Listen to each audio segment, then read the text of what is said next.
Hello and welcome to this other edition of Web Talk. We are at the Investment Promotion Agency of Cameroon to look at what are the opportunities that foreign investors can have if they come and invest in Cameroon. Our guest on this program is the Interim Director General of this corporation. Hello, sir. Welcome to the program. Thank you, Elvis. We begin with this report that gives us an aperçu of what happened in India. Grâce au déploiement spécial de l'Agence de promotion des investissements, le Cameroun a attiré la convoitise des bailleurs au 19e conclave de la Confédération des industries indiennes sur le partenariat Inde-Afrique organisé du 20 au 22 août 2024 à New Delhi, en Inde. La présentation du directeur Boma Donatus devant le gratin de la Business Industry Indienne au cours du 19e Forum économique Inde-Afrique n'avait pour objectif que de repréciser les nouveaux paradigmes de coopération entre le Cameroun et l'Inde en capitalisant sur l'import-substitution tel que souhaité par le président de la République, son Excellence Paul Biya. Le directeur général de l'API a voulu élargir le champ de vision de ses interlocuteurs de circonstances et les inciter à prendre conscience de l'atout Cameroun dans la mise en œuvre de la zone de libre-échange continental africain, ZLECAf.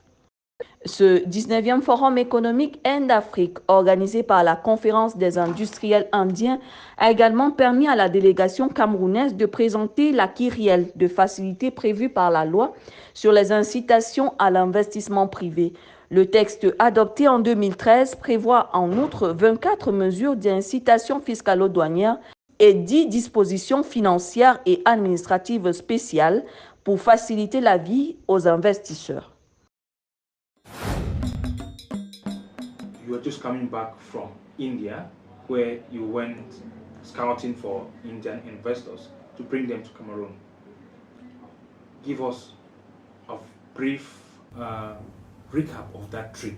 How successful can you describe it? Thank you, Elvis. Thank you for having us on the program. The IPA was leading a strong delegation of businessmen, composed not only of businessmen but equally of mayors, of cities councils, to the 16th edition of the Indian Africa Conclave. The Indian Africa Conclave is an investment jamboree, as I will call you in India, as I may call it, which brings together annually, businessmen, top-notch businessmen from Africa, investors from the whole 56 African nations, and very, very senior government officials in the business sector to network amongst themselves, to sell their potentials to Indian investors, and to in fact develop better bilateral and economic cooperation, multilateral economic cooperation between India and these various countries. As you know, the High Commission was just also commissioned when we arrived in India, and which brings us again another added leverage on doing business with India. So working with the High Commission, we identified the sectors in which we were interested in attracting Indian businessmen, especially in the agricultural sector, which for us is still a very, very strong sector within the economy. And in line with the country's import substitution drive, we tried to identify those particular products which for us we knew India had been producing and had a typical edge over other countries in terms of production and transformation of these crops. Basically for the fishery sector, the corn sector, the corn, rice, and milk. These are four important agricultural sectors that are still, in which Cameroon is still spending a lot of monies to import into this country. That brings us to the second question of this program, to find out from you the message that you carried to the Indian investors and how did they receive this message? Exactly. Now the message was Cameroon, is an investment destination in Africa. Cameroon is an important investment destination in Africa in terms of the opportunities it offers. We gave them the opportunities, not only in these particular sectors that I've lined out to you, but Cameroon is an important destination. It is Africa in miniature. It has a very resilient economy. So there is a population that will be capable of consuming what we produce. Most of the imports into Central Africa zone are almost the same. Gabon imports almost the same like us. So there is a big market for whatever you produce if you are producing in these areas. If you are coming into Cameroon, you can be sure that your investment will be guaranteed. So there are a panoply of things that will tell these Indians that show that Cameroon is an investment destination, which is secure and in which, their investment can make important returns if they come to invest in the country. Now, after telling them all of these very beautiful things which should definitely entice an investor to come to Cameroon, what has been the feedback? Yeah, the feedback has been very, very significant. Not only did we meet with aggressive Indian companies who just want to pack up their bags and start coming to Cameroon because of the message that they had, but we are in fact working with the Indian Chamber of Commerce of New Delhi and our High Commission in New Delhi also towards a reverse Indian mission of businessmen.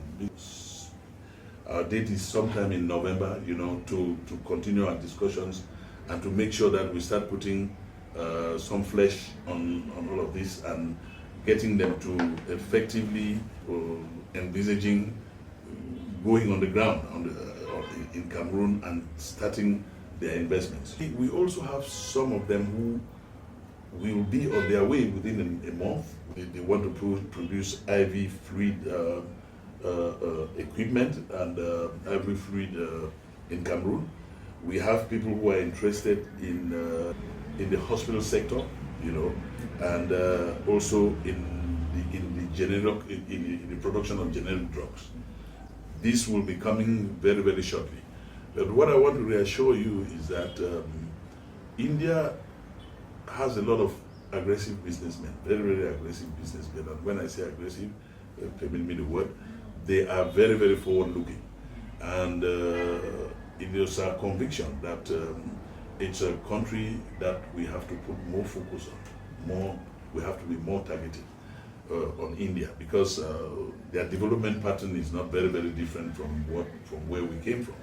And they have made strides. They have become now one of the most populous nations in the world and one of the greatest IT or AI countries in the world. They have a lot of technology from low level to very, very high level, to real sophisticated technology. And there's a lot to really learn there in terms of technology transfer to our own businessmen, in terms of to our own companies, technology transfer to our schools, technology transfer in so many domains that can be very, very important to developing our economy. You just spoke of technology transfer, and that prompts us to come to this pertinent question that if technology is not transferred, then development is not assured. India will invest and take investments all the way if they have to move. Within the confines of your job description of enticing investors to invest in Cameroon, with the laws put in place to facilitate that, are there any measures you're taking to ease this transfer of technology from the foreign investors you bring and the Cameroonians who are here, some who are very competent? Wonderful question. It is something that preoccupies us at the very, very highest level. Now, our message to Indian companies and to other companies that seek our services, especially be them foreign direct investments, is that it is, though the law does not force you to do it, the law permits you to have a 100% business foreign ownership. we try to encourage you as much as possible to have a local partner. And when we say local partner, what we mean is the local partner has to have a shareholding in what you are doing, because it is another way of protecting you. It's another way of protecting your investments.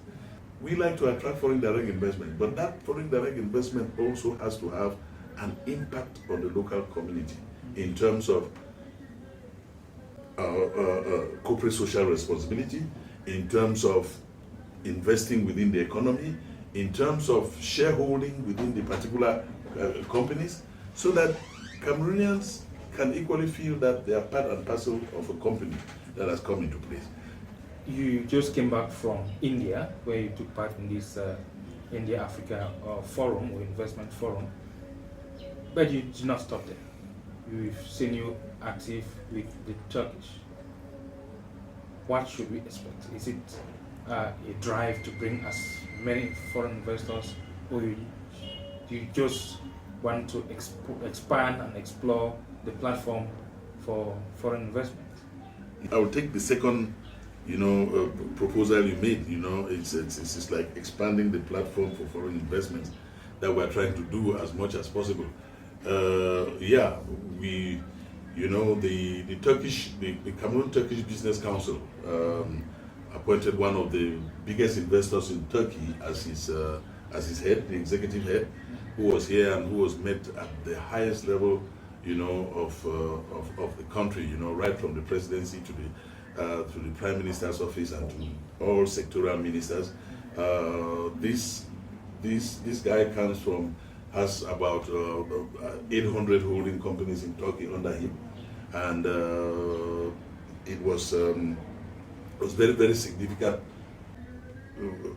As we work hand in glove with sectoral ministerial departments, we try to build, an enabling economic environment which can be suitable for investors to invest in Cameroon. It doesn't just belong to us. It belongs to each and everyone who is a stakeholder in that field. We have to work hand in glove in such a way that we don't have different language when an investor comes to Cameroon. And as I said again, make Cameroon, an investment destination par excellence. Thank you, sir. Making Cameroon an investment destination par excellence is with those words I'll put an end to this edition of Web Talk with me, Elvis Teke, on CRTV Web. Our guest has been Donatus Boma, Acting Director General of the Cameroon Investment Promotion Agency. We invite you to like, share, and subscribe.